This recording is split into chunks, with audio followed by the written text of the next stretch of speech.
Black box ज्या जागेवर असतो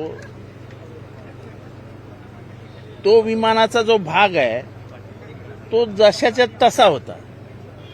दुसरी गोष्ट, ब्लॅक बॉक्स ज्या मटेरियलचा बनवलेला आहे ते मटेरियल आहे टायटॅनियम. म्हणजे 11,000 सेल्सिअसच्या आगीच्या म्हणजे 10 मध्ये सुद्धा त्या ब्लॅक बॉक्सला काही होऊ शकत नाही अशी परिस्थिती असताना सरळ सांगितलं जातं ब्लॅक बॉक्स जळून गेला. म्हणजे माझ्यासारख्या चौकस मनाच्या माणसाला तर शंका येईलच, ब्लॅक बॉक्स कसा जळून जाऊ शकतो. त्याच्यामुळे रोहित पवार जे मागणी करतायत त्या मागण्यांमध्ये तथ्य आहे. कंपनी कोणाची आहेत, कंपनीत पैसे कोणाचे लावलेत, त्या विमान किती तास उडलं होतं, त्याला एवढे तास उडण्याची परवानगी होती का नव्हती, डीजीसीए काही कव्हर करायला बघतंय का, डीजीसीएचे अधिकारी कोणाच्या दबावाखाली आहेत, ही कंपनी कुठल्या पक्षाच्या आधिपत्याखाली चालते, हे सगळे प्रश्न आले ना आता समोर.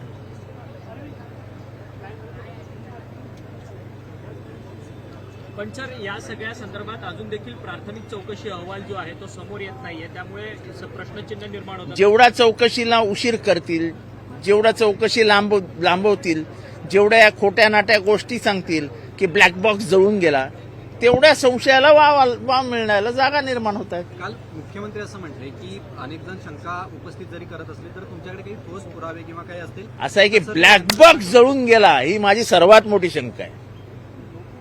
जगातल्या कुठल्याही ऍक्सिडेंटमध्ये ब्लॅक बॉक्स जळून गेला असं कधीही सांगितलं गेलेलं नाही. त्याच्यामुळे शंकेला जर चौकशीच्या माध्यमातूनच वाव मिळणार असेल तर शंका उपस्थित होणारच. मूळतः माणूस संशयीच असतो, माणसाचा स्थायी स्वभाव संशयी असतो. परंतु या सगळ्या संदर्भात आता असं आहे की ब्लॅक बॉक्स जळून गेला, इथेच तुम्ही संशयाला वाव दिला.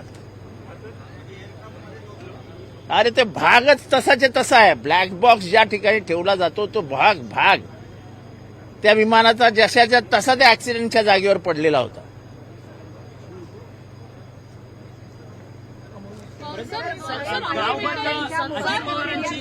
अगदी विरोधकांची जी बैठक झाली त्याच्यात सुद्धा नव्हतात, मागच्या काही दिवसांपासून नव्हतात, तर का कुठे होतात आणि का नव्हतात? माझा मूड नव्हता, माझा बोलायचा मूडच नव्हता. गेले काही दिवस मला बोलावं असं वाटत नव्हतं म्हणून मी नव्हतो. अगदी विलिनीकरणाच्या मुद्द्यावर सुद्धा विलिनीकरणाच्या बाबतीत मला काही बोलायचं नाही, कारण का संपूर्ण प्रक्रियेत मला कधी समावेशच केला गेला. जी गोष्ट मला माहितीच नाही त्याबद्दल मी बोलू कशाला. सर, तुम्ही होतात कुठे, म्हणजे का तुमचा मूड नव्हता, असं काय घडलं होतं? माणसाचा मूड काय असा कशावरून जातो काय नाही वाटत. I was feeling low. Mood depends on everything. It doesn't depend only one thing, विलिनीकरण किंवा काय पॉलिटिकल. मला काही फॅमिली प्रॉब्लेम असू शकतात, माझे काही पर्सनल प्रॉब्लेम असू शकतात. माझा मूड नव्हता. याला तर पत्रकार विचारतील तुमचा मूड का नव्हता. अरे सर, पण पर्सनल इतर नेते देखील कोणी आलेले नव्हते बैठकीला. ते मला माहित नाही. माझ्याकडे काल नगरसेवकांची बैठक होती, आज महासभा आहे.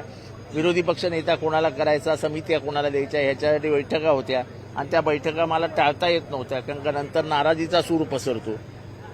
आणि आज महासभा आहे, त्यामुळे महासभेच्या आधी हे सगळे निर्णय घ्यावे लागतात. त्याच्यासाठी ते निर्णय घेऊन मग मला ब्लॅक बॉक्सच्या संदर्भात प्रश्न उपस्थित केलाय, तुम्ही विधानसभेमध्ये सुद्धा हे प्रश्न उपस्थित करणार का याच्याबद्दल? मी ओपनली पहिल्यांदा बोलतोय. मी एकदा इथे बोललो तर सगळीकडे बोलणार ना. आज विधानसभेत बोललो काय आणि इथे बोललो काय, माझ्या मनात काय ते मी अख्ख्या महाराष्ट्राला तुमच्या मनातनं सांगितलं. अमोल मिटकर यांनी एक मोठा प्रश्न उपस्थित केला. त्यांनी असं म्हटलं की राजीव गांधी यांच्या हत्येप्रमाणे अजितदादांची हत्या झाली असा प्रश्न. सुसाईड बॉम्बर, कारण की राजीव गांधी यांची हत्या करायला जसा सुसाईड बॉम्बर वापरला तसाच सुसाईड बॉम्बर वैमानिक होता. मला कोण काय म्हणायलं ह्याच्यावरती बोलण्यासाठी मी आपल्या समोर नाही. मला जे वाटतंय ते मी आपल्या समोर. काल हर्षवर्धन सपकाळ यांनी दावा केलेला आहे मुख्यमंत्र्यांनी, तर सीबीआय चौकशी नाही. ते प्रत्येकाच्या मताचा प्रश्न आहे, मनाचा प्रश्न आहे. ते का गंभीर नाहीत हे मला तुम्ही विचारू नका. सर, मुख्यमंत्र्यांनी सीबीआय चौकशी देणार असं सांगितलेलं आहे. सीबीआय चौकशीच्या नंतर या सगळ्या गोष्टी समोर येतील का? डीजीसीएच्या रिपोर्ट अंतिम रिपोर्टसाठीची काही मुदत नाही, असं आहे की deadline दिली पाहिजे. रोहित पवार ज्या लाईनवर चालले आहेत, मला वाटतं ती लाईन योग्य आहे. ते बरंच संशोधन करतायत आणि त्या माध्यमातून त्यांनी पैसा कोणाचा आहे ते पहिली गोष्ट म्हणजे त्या विमानाचं माहितीच तुम्हाला देतो की त्या विमानाला भारतात उडण्याची परवानगीच नव्हती. रजिस्ट्रेशनच allowed केलं सगळ्या. त्या विमानाचे 5,000 तासाच्या वरती त्यांनी उडू नये असं असताना 8,000 तासाच्या वरती ते विमान उडून झालं होतं. म्हणजे संपूर्ण रिस्क घेऊन जर डीजीसीए स्वतःचे म्हणजे काय इन्व्हेस्टमेंट वाचवण्यासाठी किती कमाई करण्या किती काय असेल ते माणसाचा जीव गेला ना. महाराष्ट्राच्या एका मोठ्या नेत्याचा, आशावादी नेत्याचा, महाराष्ट्राचं भविष्य असलेल्या नेत्याचा जीवच गेला. आपण काल हर्षवर्धन सकपाळ यांनी एक महत्वाचं विधान केलं आहे.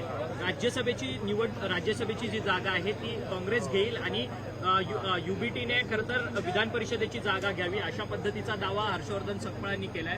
त्यातच शरद पवार पुन्हा राज्यसभेची निवडणूक लढवतील अशा पद्धतीचा दावा केला जातोय संजय राऊतांकडून. जर पवारसाहेब, मला माहीत नाही, पवारसाहेब जर निवडणूक लढवणार असतील तर प्रश्न संपला. मुख्यमंत्री तीर्थदर्शन योजना जी त्याचा गाजावाजा केला, हजारो ज्येष्ठ नागरिकांचे अर्ज आले, मात्र अनेकांचे प्रलंबित आहेत. ही योजना बंद पडल्याची चर्चा आहे सध्या. अहो, फुकटाचं किती वाटणार? अहो, पैसे नाही तो महाराष्ट्राच्या खिशात. सर्व्हायव्हलचा प्रश्न आला महाराष्ट्राचा. ह्या योजनांपायी महाराष्ट्राला आता कटोरी घ्यावी लागणार आहे. कटोरी. इतकी वाईट आर्थिक अवस्था महाराष्ट्राची कधी आली नव्हती, ती आली.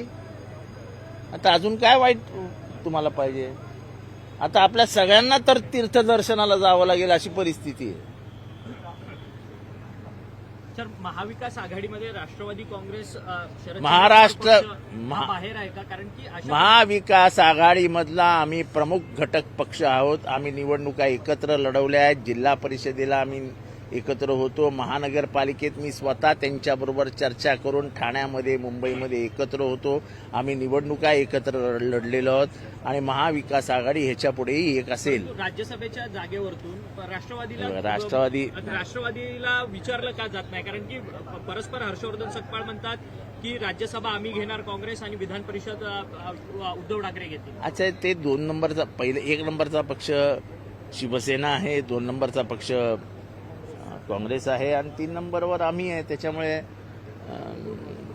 जी बड़ी भैंस जिसकी है वो ज्यादा दूध का दावा करता है. सर यूपी मध्ये जेन्ट्स टॉयलेटच्या बाहेर एक पुरुषाचं सिंबॉलिक चित्र म्हणून महाराजांचं चित्र त्या ठिकाणी लावण्यात आलेलं आहे.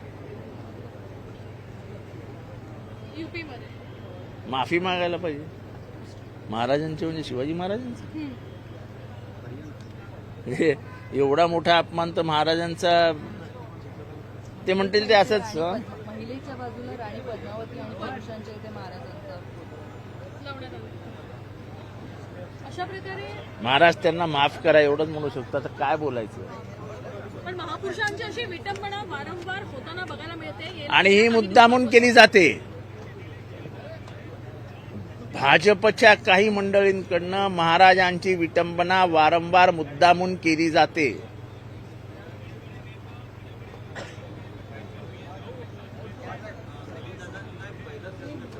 हे मला अत्यंत वाईट वाटतंय. कारण का मी जेव्हा विधानसभेत 2000 साली आलो, म्हणजे विधिमंडळामध्ये, तेव्हापासून मी अजितदादांना बघतोय. किंबहुना अजितदादांच्या सुरुवातीच्या काळापासून आम्ही अजितदादांबरोबर होतो. कारण का मी या पक्षाच्या एकंदर प्रक्रियेमध्ये 1987-86 साली आलो, तेव्हा अजितदादा पण तरुण वयातच विधानसभेत येत होते. एक असा खूप वेगाने चालणारा, खूप पटापट निर्णय घेणारा. अजितदादांचा स्वभाव वेगळा होता. ठीक आहे, मध्यंतरीच्या काळामध्ये थोडंसं वितुष्ट आलं, पक्ष वेगळे झाले, तेव्हा आमच्यामध्ये खूप वादविवाद झाले. पण तो माणूस ग्रेट होता. आता राज्यामध्ये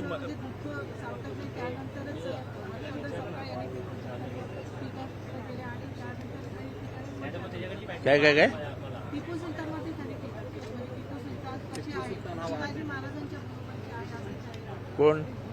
हर्षवर्धन सपकाळ यांनी आता तो विषय आणि हा विषयाचा काय संबंध आहे का? काही प्रश्न तुम्ही जॉईन करून टाकताय. आता राज्यामध्ये 1,57,000 महिला बेपत्ता आहेत. ही बैठक होती हा? त्यामध्ये कुठेतरी संभ्रम निर्माण होतो असं नाही वाटत तुम्हाला? कुठेतरी दोन पक्ष असताना तिसरा पक्ष नव्हता त्यामुळे नाही नाही, असं आहे की मी महाराष्ट्राला सांगू इच्छितो की मिटिंगला उपस्थित राहण्याची जबाबदारी खरं तर माझी होती. मी माझ्या काही वैयक्तिक मिटिंग्समुळे येऊ शकलेलो नाही, त्यामुळे उगाच गैरसमज पसरले गेले. पण आम्ही महाविकास आघाडीचे घटक आहोत, घटक राहू आणि आता विधानसभेत तुम्हाला दिसेलच.